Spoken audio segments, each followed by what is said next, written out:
Jon Levy. Welcome to Money Rehab. I'm so excited to be here. Are you really? Yeah, I'm a huge fan of yours, and there are few people that are better at banter and fun conversation than you. So the moment you invited me, I was like, I'm clearing my schedule. I'm coming. You're the best. Thank wow, you. the pressure is on. Yes. But you always deliver, so I'm not worried. I'm going to try. I'm going to dig deep. What is your tattoo? Remind me. It's 2 a.m. because my first book was called The 2 a.m. Principle, which is nothing good happens after 2 a.m. except the most epic things in your life. True story. So it's either you're like at a pizza place being like, why isn't there anybody cute around? Or at 3 o'clock in the morning, right? Or it's you're in a dance off with Usher. But there's like really nothing. No in between. Yes. No gray area. Yes. Like the best with the worst. Yes. And most of the time you should have just gone to bed, gotten a full night's sleep. And if you know how to really make something exciting, and that was my first book, I broke down the science of it, then you know when to stay out. Well, teach us the science of exciting things. Okay. Well, I believe it's a 4-stage process, right? It's establish, push boundaries, increase, continue. And I'll break it down. The most important thing to live an exciting life or an adventurous life is really the people you surround yourself with, right? And we know this, that you could go to like the greatest party in the world, but if you're with somebody who's really annoying, it's miserable. Yeah. And if you're with the greatest people, but you're like even just sitting on a couch having a conversation, you're having a blast. Are you having a blast yet? Of course I am. Okay, Are you good. kidding? I get to be good. around you. Okay, good. It's not what's on the table, it's who's at the table. Yeah. And I guess that would actually be perfect considering I've spent most of my life convincing people to cook me dinner, which is, I believe, how we met. Right? That is how we met. Yeah. That's what they call it, tee up in podcasting. Oh, nice. I'm happy I didn't screw that up. You did great. But I would love to get to the influencers dinner, which Sure. you started, but I think we stopped at point 1 Oh, yeah. of exciting adventures. Yeah. So the first part is you put all the right things in place. It's like having the right elements to a recipe. You want the right group of people. You want ideally to be in a new location because our brains operate differently when we're in new environments. You'll notice that like if you're sitting at home, it's easy to watch Netflix. If you are in another city, then you thrive to like go and explore. And then I believe in having like constraints or some kind of goal for the experience. So like you're pursuing something. Makes it into a game. It's more fun. There's like an itinerary or treasure map. Yes, exactly. Life is more fun as a scavenger hunt than a to-do list. That's right. Then the second stage is increase. So you go somewhere, you want to maximize the emotional value of it. It might be, you're trying to get into a club or something like that, and you want to talk. How did you know? Yes, of course, obviously. Every Friday night. Every Tuesday night. You want to talk your way past the bouncer or something like that. Really like maximize the experience. And then essentially the whole point of it is that there's a kind of chemistry of how to get the most out of whatever you're doing. And then there's also an entire process for like figuring out, should I keep going or should I kind of go home? And then you go through the process again. But it's, I spent 10 years traveling around the world trying to understand these ideas. And I battled Kiefer Sutherland in Drunken Jenga and won. And so he invited me to his Thanksgiving dinner. And he was so drunk that he had forgotten he invited me. And so when I showed up, he's like, who are you? His Jack Bauer voice. And I had to remind him that I was a welcome guest with his family, and his family was super confused.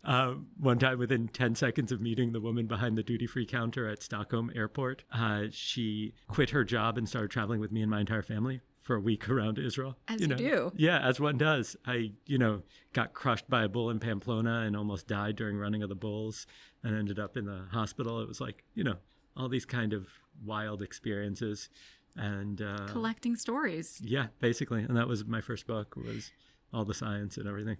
It was stories. And so how do you determine when to stop or keep going? It sounds like you just do the I made latter the mistake of the continuously going. I think that the really important thing is to ask yourself what you actually want, right? Because most of the time there's this thing called the peak end rule. Human beings don't process the length of pleasure or pain. What we remember are the peaks of experiences and how they end. And so if you go on the best date of your life, it's absolutely incredible. And it's 3 hours in and you're about to lean in for the kiss. And I don't ever lean in for the kiss. Come on. If they lean in, you're going to lean a little bit. Okay, You're not. that's fair. I believe that I'm you not have the definitely first leaner. leaned away, and I definitely believe that at some point you've probably turned your head. True story. So everybody leans a bit, okay? There's that moment where the kiss is coming. And imagine just right before the kiss, the person looks you in the eyes and says the most awful thing you've ever heard in your life, right? Now you go home, your friend says good date or bad date. What do you say? Bad date. Yeah, right? Because it ended badly. And it could have been completely perfect other than that, but we value it. The way that our memories are formed is based on the ending. So my view is that most of the time, you're going to be happier if you end on a really good note.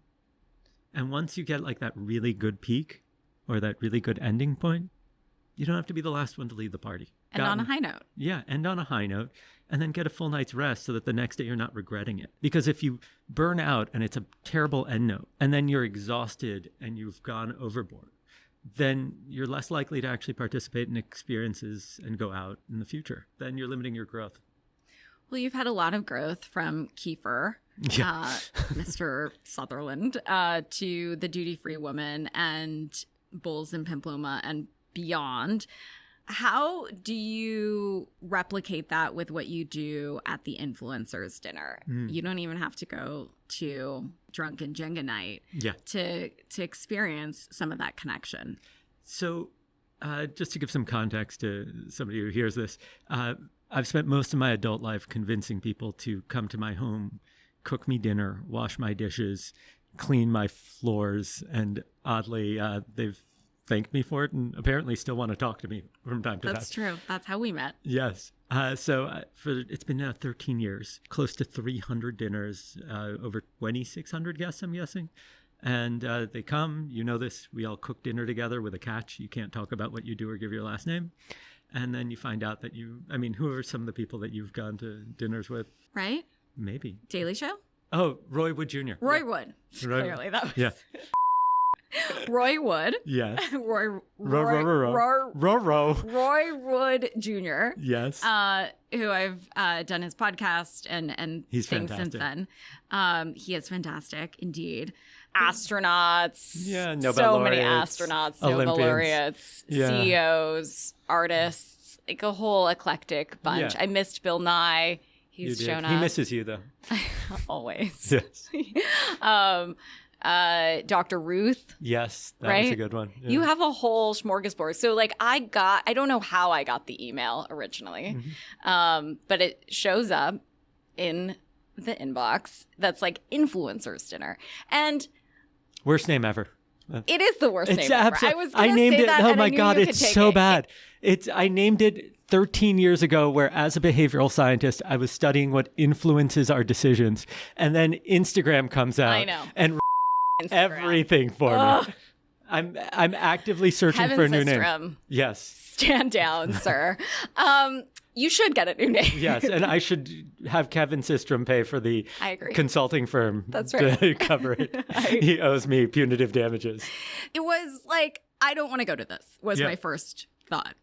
This sounds cheesy. This is an Instagram type party, or you're expecting a lot of people in bikinis with avocado toast and like a pinkish wall. It feels transactional. It feels cheesy. I end up going to dinner. Do you remember how this happened?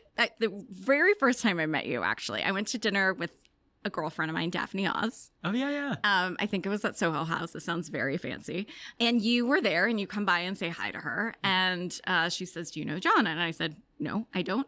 And she's like, he's the guy that hosts these influencers dinners. And I'm like, oh my God, I've got a bunch of emails about that. I always delete them.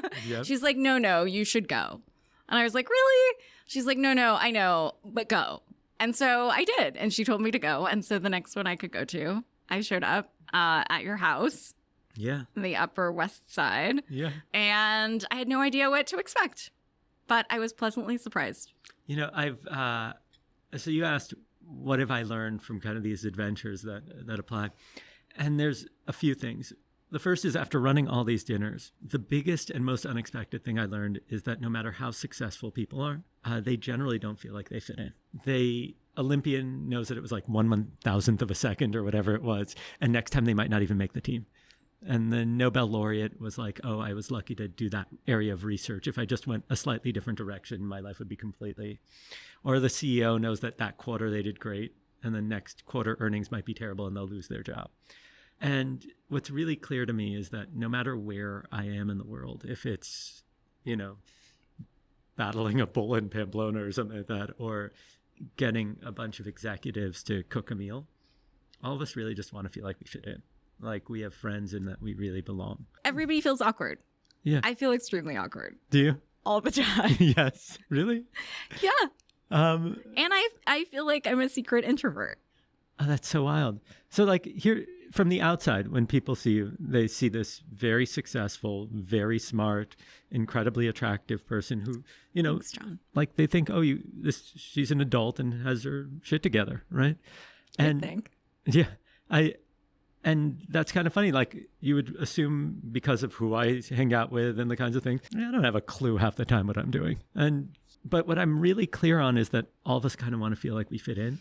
And so I think if I kind of have a superpower, it's to give people a space where they don't feel judged, where they can kind of figure themselves out or kind of feel connected to each other and make real friends. And I'm really proud of that. You should be really proud of it. So you go into the influencers dinner. Can I explain how it works? Oh, please, go okay. for it. So it's not like your a secret. Your experience is very different than mine, right? I've never attended one. That's right. So you go, if you're in New York, probably to Jon's house or some other sponsored. I think you've had like different ones at different locations. Friends who sometimes hosted. My pregnant wife doesn't necessarily want like 100 people in the house all the time. So super fair.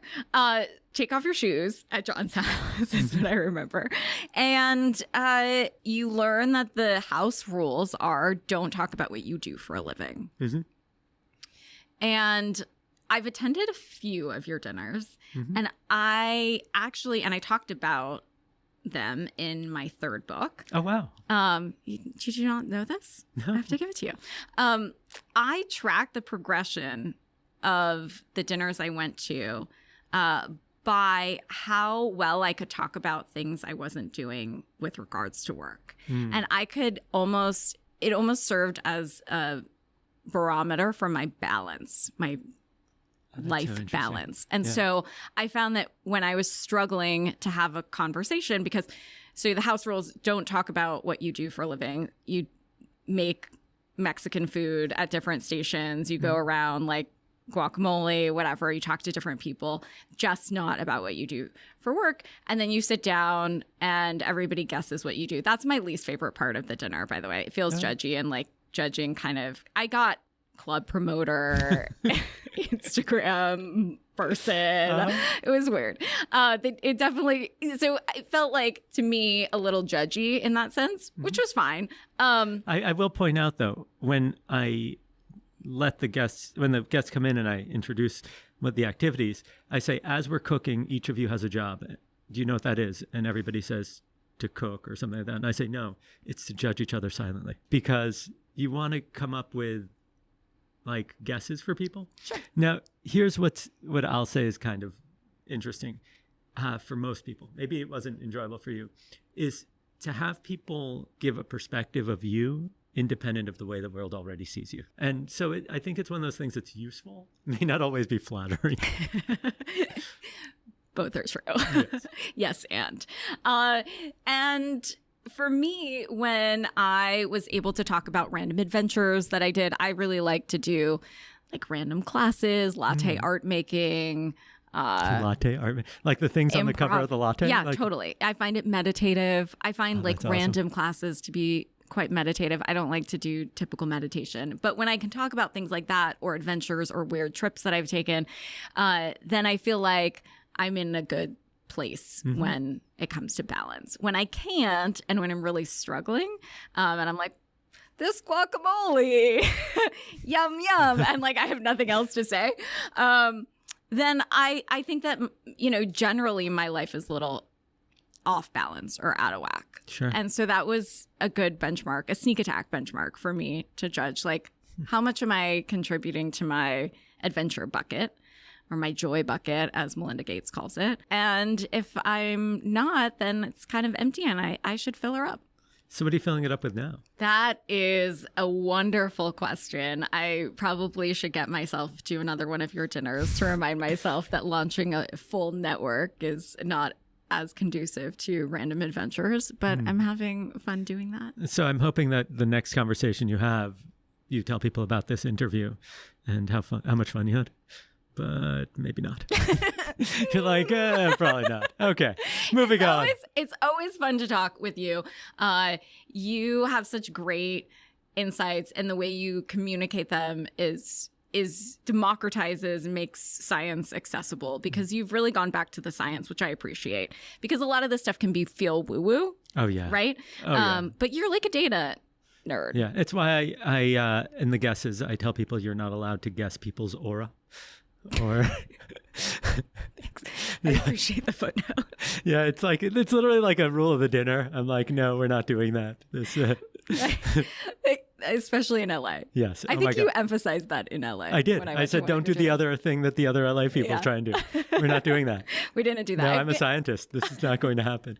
I went to one in San Francisco. Went to one in LA. Yeah, New York. So it sounds very elitist, right? You have to be invited. You have to get nominated, kind of, or how does that work, right? Some people get nominated. Some people, we have a research team. I actually am completely uninvolved in the selection process. Okay. I think I got asked one time in the past year. And that's to prevent people from bugging me for invitations. And also because I have no idea who an important astrophysicist is. Like, I've heard of Neil deGrasse Tyson. That's about it. Yeah. And Jan Levin. But like, there's probably a whole bunch of others. So other people are better off at making those decisions. So you have a team that stalks LinkedIn, stalks articles. Literally, yeah. Okay. We have LinkedIn Pro just so we can stalk. Okay. Yeah. Okay, John. Yep. I'm, spending the cash, $129 a month.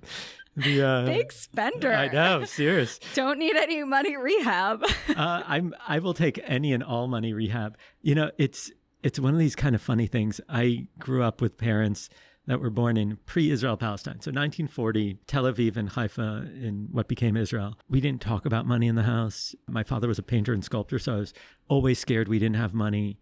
I had a terrible relationship with money, feast or famine kind of thing, right? Make a lot of money, spend it all. Yeah. Party. Yeah. Same. Well, my father was pre-Israel Palestine in a kibbutz. Yeah. So was my mother in a kibbutz, a different one. And so as a first-generation American, but you lived in Israel growing up. I was born there. Well, my parents are on vacation. All the rest of the siblings who are older than me were all born here in the US. Oh, okay. I felt the same way. And that's why I do what I do, because growing up, it felt like cash. Mm-hmm. If you don't have money, you don't buy it. Which, by the way, later in life, I realized that some of that is actually a good lesson. Mm-hmm. I learned how to negotiate like a champ. Really? Are you just incredible? I don't know. I mean, it feels like an Israeli thing to be good at. Yeah. To be at negotiate. I was so embarrassed growing up. But yeah, we didn't talk about it at all. There was no mortgage discussion or credit card discussion or any of that. It was like just cash or no cash. There's like that scene in The Marvelous Mrs. Maisel where they have a map of all the places the mother had hid money.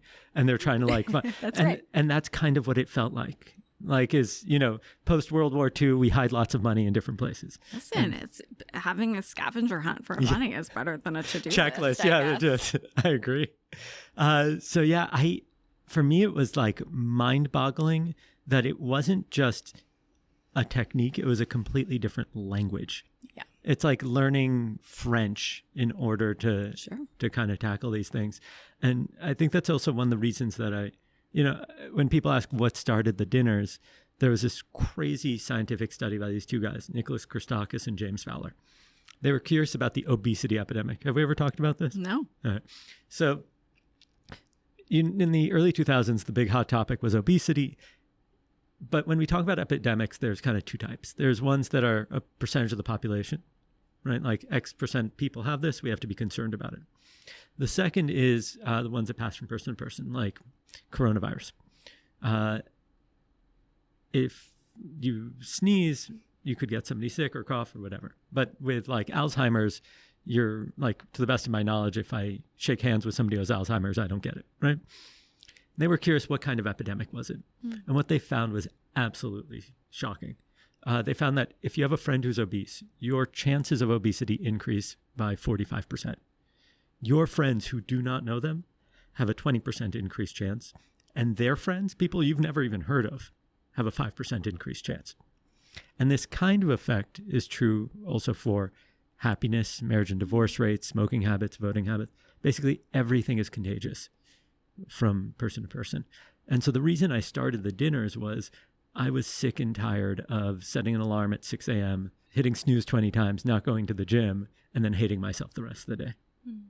And so I figured if I could surround myself with people who are great athletes, then being an athlete would be part of my lifestyle, and I'd exercise. If I surrounded myself with people who are good with money, then I would actually learn this language. And that's kind of the big initial motivation behind So you just got all the greatness by osmosis. And I wanted to take it. Thank you. And here's what's wild. I wanted to take it one step further because I figured me knowing you will definitely make me better with money to some degree. But if I introduce you to 20 of my friends, then all of them get better with money. And I get the secondary repercussions. And if I can introduce you to people who are great athletes and great business people and so on and so forth, then everybody can have a positive effect on each other and we can build a community. And that's why I do what I do. It's not because, meeting somebody for the 3-hour dinner, like I might never see them again. But if it builds into a community, I can actually retain those relationships and that knowledge and so on. Yeah, because you're so generous with the introductions that you make to other people. And you might think, wow, Jon is just the ultimate connector, but sneak attack, it's really selfish. Oh, it's super selfish. It's super selfish because I love the people, right? So like, here's the way I see it. The more people that you become friends with, there's this very unaltruistic perception of making introductions. And it goes back to like the science of social networks, and it works like this. There's a maximum number of people that you can really be friends with. Right? Like you can't be friends with 1 million people, sure. Right? Which means at a certain point, once you've reached that limit, for each new contact you make, you kind of have to let one kind of fizzle away. So if you fall in love with 5 or 6 of my friends, your social center just moved that much closer to me. So like you could look at it as, oh, I care, I want you to succeed, which is true. Or you could also look at it from the selfish benefit that like, hey, she's awesome. I want her as close-knit to my social circle as possible, both because I enjoy the conversations and because I gain all this knowledge that she has. So, yeah, you could say I'm the most selfish person in the world because all I want is for you to have a great life and to spend more time with me.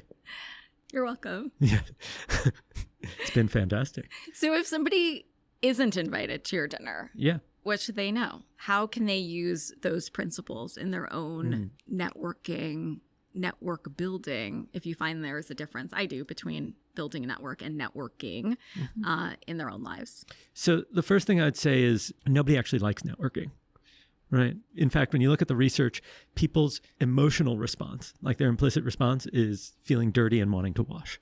We don't have that experience when it's about making friends. So the first thing I'd say is instead of networking, go make friends. And people make friends over common ground. So it could be that you have friends in common, so ask for lots of introductions. It could be activities like you like soccer or something like that. Let's go do that. You like axe throwing. That's popular these days, I guess. There's a whole lot of these places. Yeah. Pickleball. Yeah. Pickleball's like having a resurgence right now. Sure it's like, is. It's amazing. So all these things, that's like the way that you can actually find common ground. Or if you're religious, stuff like that, yoga, whatever, right? Now, the reason I also emphasize asking for introductions is that there's this really weird characteristic of human behavior. And we think that if I take you out for an expensive dinner, you will like me more and trust me more. Or, hey, can I take you out for coffee in exchange for picking your brain? That's not really going to help when the person you're asking could just buy a coffee chain, right? Like they don't really need I dislike the picking your brain phrase so so much. Why? Why do I hate it? It feels invasive, probably. It's like surgical almost. I don't like it. So can we have an alternate? Yes, to get your insights. Okay. Your perspectives, your wisdom. Okay. Yeah. Better. Your guidance, your mentorship. Sure.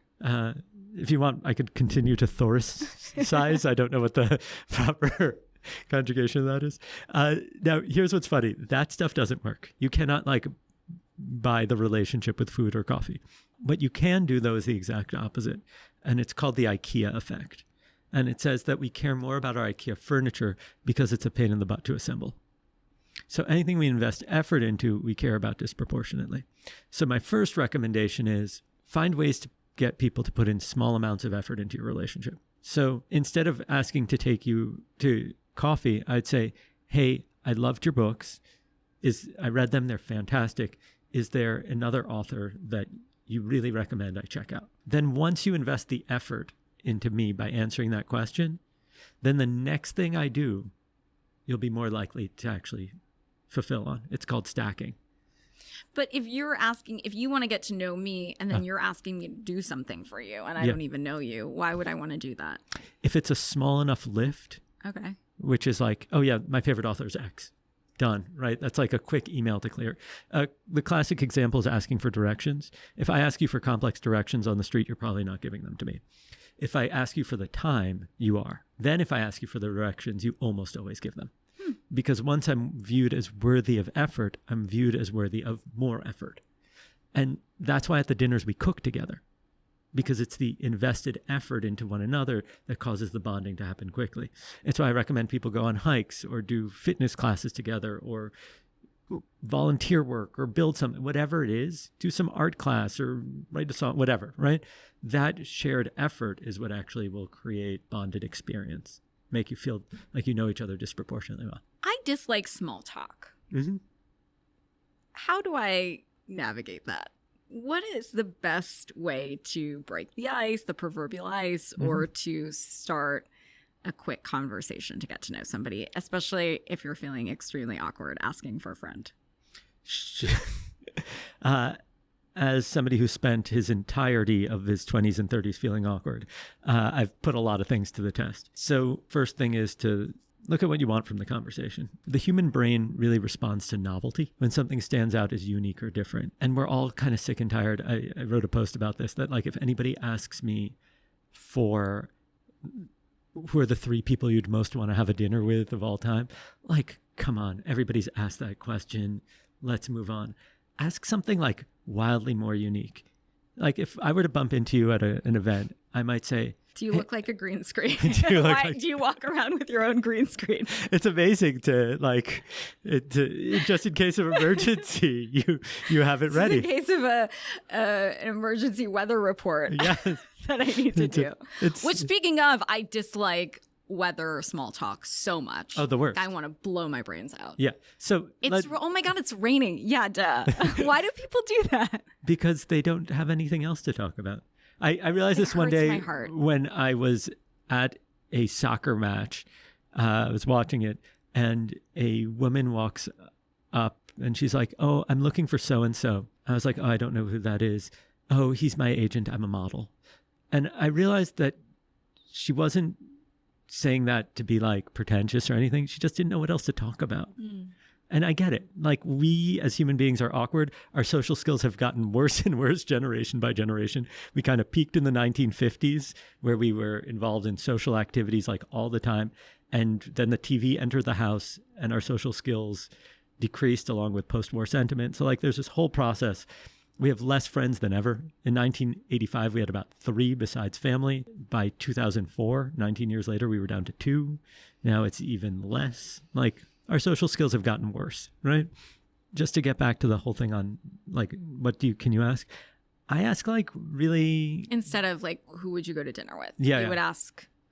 I ask crazy questions. You sure do. So I'd say, let me actually ask you a question. I want you to think for a second, all right? Imagine there's a fire in your home. After saving your family, your pets, right?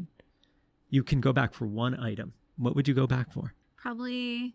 like the one picture I have of my dad or his book. Yeah. It was written about him, and an ex-boyfriend found it on a used book website, and it was actually signed by him, which is crazy. Holy cow. And he passed away when I was 11. So I probably grabbed those. So I think I have a similar answer. Like, my dad passed away last year, and there's this one painting of his that's like the pinnacle piece, and I would go back for that. Like, it's too big to carry, but like if I had, in the magic of this scenario, it would be that, because it, like, he put all 4 of us through school on his art, and like it's just magnificent, and it means the world to me. And so I think like questions that kind of get to the heart of these things that pose interesting scenarios are really effective, because now I know a whole lot more about you than, and if you don't feel comfortable, you could be like, oh, my photo albums, right? Like it's an easy out for people. Or here's like another kind of silly one. If we were to one day become like really, really close friends, what's like something I should know about you now? Like what will annoy me later? Yeah. Give me a preview. Or maybe like, hey, I really love this sports team. I get crazy. Don't sit next to me during those. Sure. Like, but it's stuff that gives you an insight into people's lives. Oh, was I supposed to answer that? You could if you want. Okay. I was going to say that I have this very odd like OCD about food genres. And so buffets make me very nervous because I don't believe like tiki masala and like chow mein and like Should be sushi anywhere near belong. each other. They don't Yeah. belong together. It's Yeah. disorganized. Like I have a whole organizational thing with food and it needs to be the same, which is why I actually appreciate your dinners, because it's like one consistent theme, except the The cake at brownies. the end. Yeah. I don't It love that. doesn't- I've never eaten Maybe it. we'll switch Flan. to churros. Yes, flan. Flan seems right. Flan. Flan or Churros, churros. Meg. Churros are also Yeah. right. But in that, like in margarita vibes, like I just feel like it needs to be a through line Now I have to for figure the meal. Yeah. Anyway, next one I'm at, I'll bring my own No churros. BYOF. Yeah, bring your own flan. That was a Ben Stiller movie, right? They had like squeezable flan in a Feels tube. right. Yes. Sounds right. Yeah. So I think just to like wrap that up, you can probably just have like 3 or 4 of these questions in the back of your head that you Give are us your a go-to. couple more if we're having trouble coming up with them. And I won't answer all of them Okay, to good. bore you. When's the last time you sang in public? Cool.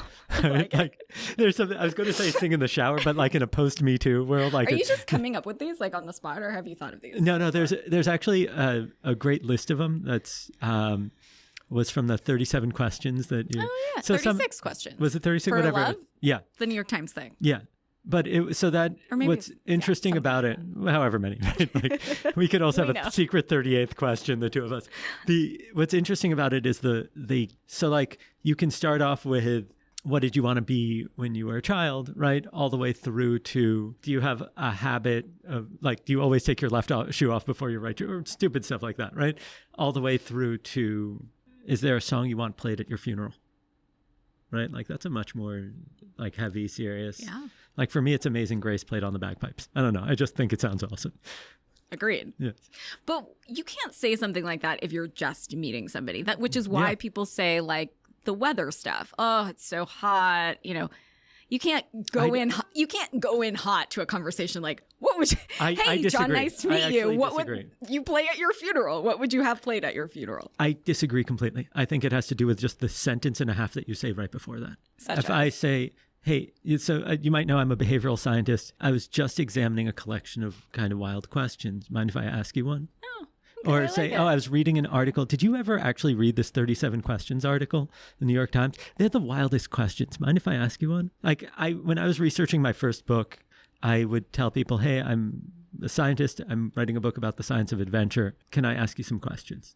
Or could you help me with an experiment? And people are always like totally into it. And then the whole night just becomes an adventure because I set the premise of, hey, let's run an experiment. But for your dinners, you exclude the occupation part. So that would make that question the preamble to the question a little bit challenging. Sure. Or you could just say, I read this article. Sure. Or I was listening to this amazing podcast called Money Rehab. And have you ever heard, oh my God, she's so good and blah, blah, blah. And I love this. Yes. I love where you're going with this. Yes, of course you do. So, But why do you leave the occupation part out? Because people have because it's such a leaned New too York much? thing to like. So here's the issue. When you reach that level of status, in general, right, broad strokes, people are after 5 things constantly. They want, I say it's steam. They want your social clout because knowing you or being around you gives them status. They want your time, your expertise, your access, and your money, especially as a money expert. And so if everybody's always after something, then, and it's associated with your status, most commonly your job title or whatever it is, then by eliminating that, they can't be after it. And so then what's happening is you're forming these bonds cooking independent of the status that you have. And so you actually form friendships. In fact, I used to know what people did when they walked in. And I knew that there was like this Nobel laureate coming, and I'm terrible with names. So as a general rule, the Nobel laureate's always the oldest person in the room because it takes time to prove your theories, right? Sure. And so I buddied up with the oldest guy in the room, and like I'm spending all this time with him, and I am just not enjoying it. He's like this curmudgeon-y old dude. And then we go around and I find out that he wasn't the Nobel laureate. He was a Pulitzer Prize in history, writing or whatever it is, and was just an old curmudgeon-y man that I'd never want to talk to again. I hope he's not listening to this. Well, I don't actually care because I'm not going to hang out with you anyway. So, wow. Anyway, point being, at that point, I realized that I don't want to be that person. I want to make friends. And then if they do something that I really love, fantastic. If not, that's okay. So in my book about the influencers dinner, I wrote about a time when I went to an event in New York, a mutual friend of ours. It was for a financial services company. And it was like a mixer. And everybody was standing around and somebody asked me, "Where are you from?" And I said, "Los Angeles." And everybody starts laughing. Laughing? Yeah. And then I quickly realized, like, they're asking me, like, what firm am I from? Oh. Or, like, what organization are you from? Like, and so they all start laughing. And the person asked me again, "Where are you from?" Who are you wearing? Right? And I was like, "Los Angeles. Where are you from?" And that was, like, a very influenced by the influencers dinner answer for me. Absolutely fantastic. That's also so awkward that's...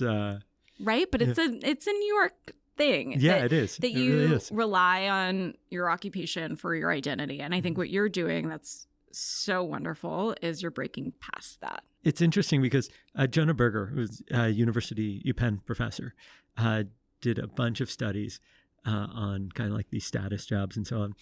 And one of the things he found was that there's this obsession with looking really unique and having status in the jobs that we have, to the point that, like, if let's say you were thinking of buying a blue, BMW, whatever, I don't know anything about cars, but like whatever the nicest series is, right? Sure. And you found out that one of your friends was going to buy it and that they just bought it, you would cancel your order because you are so obsessed with the status of individually, and this is my title, and this is that you couldn't be seen as copying or doing the same thing. Maybe you, at best, you would change the color to like red then because so-and-so has the blue one. In the meantime, if you're working class, you factory job, and you found out that I have a blue Honda Civic and you were thinking of buying it, you'd definitely buy it then. Because then you'd feel confident that your decision was right because you don't get your identity from that. You probably get your identity more from a church or sports team or volunteer work or whatever it is that you do, or, you know, your heritage, than you would ever get it from the title of your job. And how can you develop some of that connection in this post-pandemic, like more URL than IRL life? URL versus, I've never heard anybody say it like that. Is that an original, like you? I've said it for a while. I'm going to take credit for it. I love it. Thanks. That's so clever.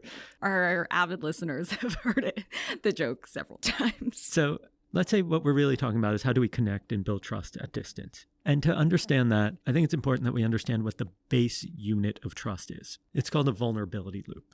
And it works like this. Person one signals vulnerability, right? So I might say, I am so stressed. I'm about to have, this is all true. I'm about to have my first child. I've never changed a diaper. I have no clue what I'm doing. Oh my God, I'm freaking out, right? So in that moment, I've signaled vulnerability. If you make fun of me or ignore me, trust will be reduced. Oh, it's like improv. You have to say yes and. Exactly. No, that's absolutely it. But if you said, John, that sounds really tough, that's the yes. And I know how you feel. I'm launching this company. It's, you know, one of the hardest things I've ever done. I might not be able to associate with the child, but I'm definitely like learning a ton and feel a little bit out of my element. Doing my own birth. Yes. Bringing to life a company. Baby. Business baby. The moment that I've seen that you've shown vulnerability to the same degree as me, trust has increased to that higher level. And now it gives an opportunity for another vulnerability loop. So the way we naturally build vulnerability loops is I'll pass you, you know, my book and you'll take it, right? That's a loop. I put myself out there to pass you something and you accept it. Or I you say, hey, John, can you pass me a pencil, right? Or if you drop some papers, I help you pick them up. That stuff is super natural in person. Those are all vulnerability loops. At distance, when we're doing things on URL versus IRL, we have to be really... You can use it. I'm definitely going to use it. Do I get credit? Oh, of course. Oh, nice. Yeah, from an original money rehab... Ism, yes.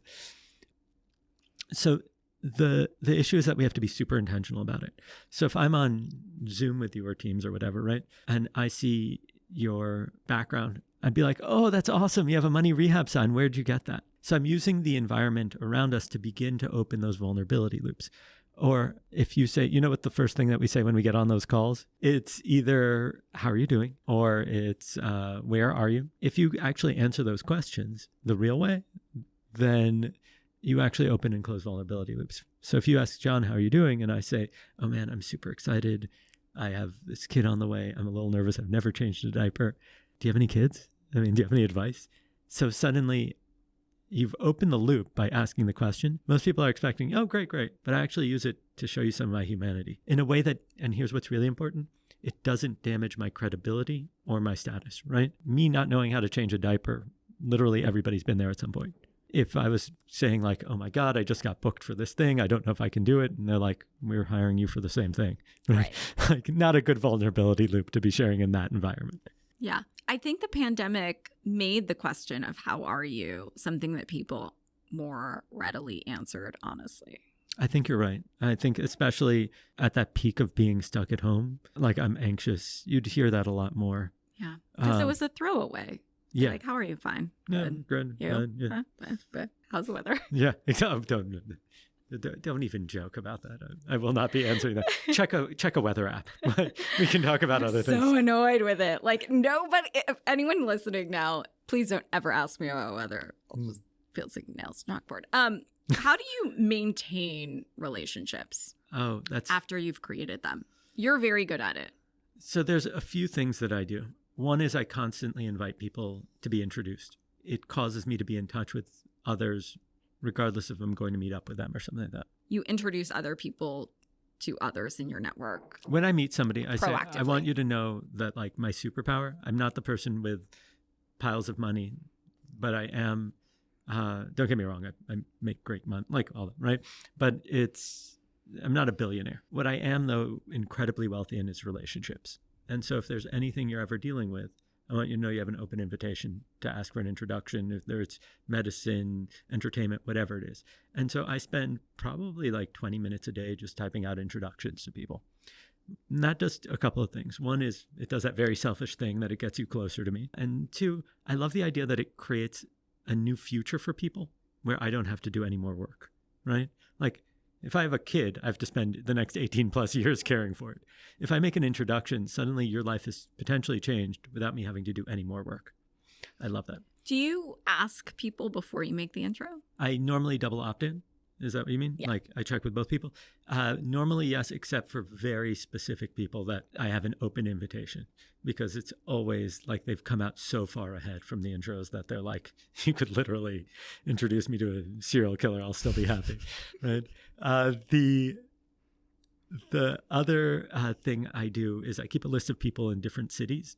My team handles it for me. So I say, oh, next time I'm in LA. And then a few weeks before, my team passes me the list, and then I reach out to all of them to see who wants to grab coffee or something like that. The third is I host these salons, which are these large gatherings. I'd say pretty large. They're about on the very low end 60, on the high end over 120. And we invite mostly former dinner guests to come, but also their family, friends, whatever it is.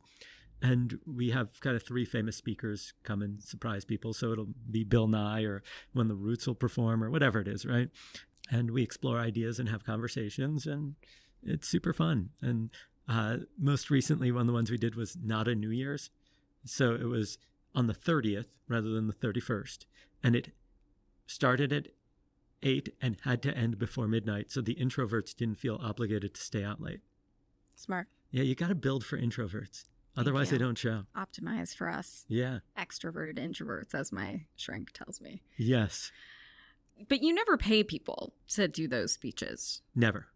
So how do you ask for favors? you specifically, but then how can you broaden that out, zoom out, and give this advice to any listener who might be nervous to ask for a favor, that they feel it's transactional or awkward? First and foremost, I'd say ask for more favors, regardless. The reason is, even if you don't need it, I'm going to take it slightly sideways to explain this. When I was in my 20s and early 30s, I thought that people would like me more if it seemed like I had all my shit together. Like if I looked like I was so polished that I didn't need anybody. Then you feel like, oh, there's a hero in shining armor that I could always rely on. And people would offer to help me, and I'd be like, no, it's okay. I've got this. Hold my beer. And what I didn't realize was that they would constantly open vulnerability loops, signaling, hey, can I offer you some support? And I'd literally be smacking their hand away. And it did so much damage to my relationships. It's like a bid in a relationship. Oh, this is like a relationship theory that you offer bids to somebody else. It's like this little opening to vulnerability, or like a break in a fight where you say, oh, like, I love you, my king, or something like that. I don't know. That's what I learned in one relationship therapy session. I hope my wife never refers to me as her king, but continue. Or like you fall on your sword, or you do something to like extend a break in the chaos or the fight or something. That's fantastic. And then either somebody takes it or they don't. Mm-hmm. So yes, it's the same kind of thing. It's an opening or a vulnerability loop. And I was really doing damage to my relationships. And that's because as a species, we survived not because we're like fast or strong or any of that. Like we're kind of weak and awkward as far as animals go. Like look at just about any other animal and they're like graceful and fast and they have sharp teeth and claws and like they're made to survive. And we're kind of like these things that are born awkward or useless until our teens and then barely survive, right? But the reason that we've taken over the planet is that we are better at working together than almost any other species out there, right? And that's because we can't survive without each other. It's in the investment of effort, that IKEA effect, that actually causes us to care about other people. If you are not asking for favors, advice, and support, you are missing out on the basic ability of human beings to connect. And if you think you are going to survive, you are going to make it, you are going to be happy without other people, you are going to make piles of money without other people, might be possible. It's very rare, but you'll completely miss out on like the experience of being human. My biggest recommendation is ask for favors, ask for support so that people care about you, and reciprocity is critical. Nobody likes a taker. And Darwinism depends on you. Yes. Survival of our species. Yes, you can do it. We end our episodes with a tip you can take straight to the bank. Do you have one piece of money advice that you could give our listeners today? Okay. So there's this funny thing called the sunk cost fallacy. Already spent the money on something like Beyonce tickets, and it's a terrible storm out, and it's going to be a miserable experience, but you've already spent the money. People are like, oh no, I have to make it worth it. I have to go to this concert. Now, don't get me wrong, it's Beyonce. Of course you want to go. Obviously. But if you know the experience is going to be absolutely miserable, who cares if you spent the money or not? I would then be willing to pay another like $50 not to be miserable. This is like a big problem for people, is not realizing that just because you made a decision and an investment doesn't mean that you have to stick with it. And the classic example of this was somebody asked Dan Ariely, famed behavioral economist, should I divorce my spouse? And he said, I have no clue if you should divorce your spouse, but I'll pose the question in another way. Imagine you wake up next to your spouse tomorrow morning, but you're not married. You know everything that you currently know about them. You have the choice of either proposing to them or not. Do you propose? And if the answer is no, then either you need to do some work on your relationship or you need to get a divorce. And that's similar to if you've made an investment and I ask you, okay, imagine you didn't own this stock today. Would you pay the current price for it? And based on the future outlook, do you think it's going to go up or down? And if the answer is no, then get rid of it and move on and do something else. Yeah, it's like it costs the same amount if you eat the food or you don't. Yeah. Thanks, Jon. Absolutely. This was a pleasure.